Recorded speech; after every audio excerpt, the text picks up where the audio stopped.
नमस्ते दोस्तों, आज हम बात करने वाले हैं एक बहुत ही महत्वपूर्ण विषय पर। नासा की चेतावनी है कि 2038 में पृथ्वी से एक एस्टेरॉयड टकराने वाला है। एस्टेरॉयड और पृथ्वी की टक्कर की संभावना 72% है। क्या आपने भी पिछले दिनों ऐसी कोई खबर पढ़ी है?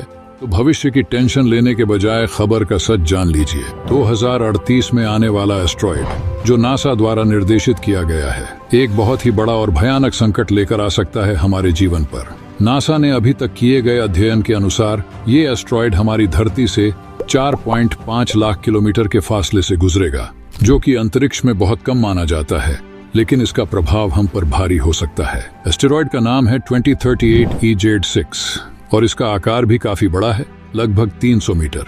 इसका मतलब है कि अगर ये हमारी धरती के नजदीक से गुजरेगा तो इसका असर भयानक हो सकता है। ऐसे में यह जरूरी है कि हम इस प्रोसेस को समझें और इससे बचने के तरीके ढूंढें। एस्टेरॉयड 2038 EJ6 का एक और महत्वपूर्ण बिंदु है उसकी गति।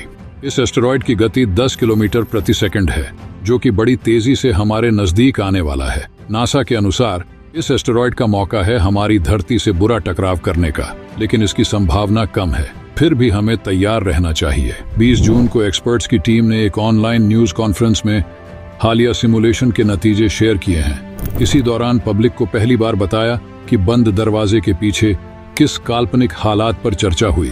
काल्पनिक स्थिति में खगोलविद एक बड़े एस्टेरॉयड का पता लगाते हैं, जिसके 14 साल बाद यानी 12 जुलाई 2038 को पृथ्वी से टकराने की 72% संभावना है। इस काल्पनिक एस्टेरॉयड के बारे में ज्यादा जानकारी उपलब्ध नहीं है, लेकिन इसकी ट्रेजेक्टरी बताती है कि यह डलास, वॉशिंगटन, डीसी, मैड्रिड और अल्जीरिया सहित प्रमुख शहरों से टकरा सकता है। 2038 के एस्टेरॉयड के मामले में एक चीज जो हमें तसल्ली दे सकती है, वो है नासा और अन्य अंतरिक्ष एजेंसियों के प्रयास।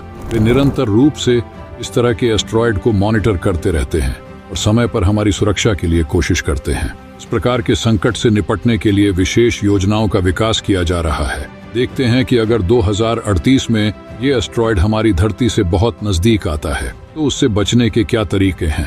नासा और अन्य विशेषज्ञ इस आने वाली मुसीबत पर काम कर रहे हैं। एक प्रोसेस जो सरल आती है वो है गुरुत्वाकर्षण ट्रैक्टर तकनीक, जिसमें एक अंतरिक्ष यान एस्टेरॉयड के पास जाती है और उसका ग्रेविटेशनल फील्ड का उपयोग करके धीरे धीरे धरती से दूर ले जाती है। एक और तरीके से हम एस्टेरॉयड्स को निष्क्रिय करने की टेक्नोलॉजी पर काम कर रहे हैं। इसमें एस्टेरॉयड के रास्ते में एक स्पेसशिप भेज दिया जाता है जो उसके सिलेबस को बदलने की कोशिश करता है, ताकि ये हमारी धरती से टकराए बिना ही गुजर सके।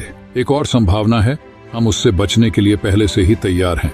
अगर हम उसके कोर्स और स्पीड को समझ लेते हैं तो हम उस संकट से बच सकते हैं, लेकिन इसके लिए जरूरी है कि हम अंतरिक्ष को लगातार मॉनिटर करते रहें और नई टेक्नोलॉजी विकसित करते रहें। एस्टेरॉयड 2038 EJ6 का मामला हमें याद आता है कि हमारे समाज को अंतरिक्ष के संकट से डील करने के लिए तैयार होना चाहिए।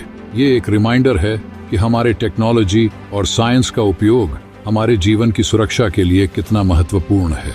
2038 के एस्टेरॉयड के मामले में हम सबको एकजुट होकर काम करना होगा।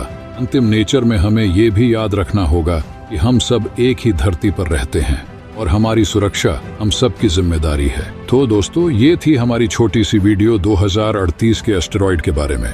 उम्मीद है कि आपको ये जानकारी पसंद आई होगी और आप समझ गए होंगे कि हमारे धरती पर रहने वाले मानव, जीव जंतु, पेड़ पौधे आदि सभी के लिए अंतरिक्ष के विषय में जागरूक होना कितना जरूरी है। अगर आपको ये वीडियो पसंद आया तो लाइक करें, शेयर करें और हमारे चैनल को सब्सक्राइब जरूर करें।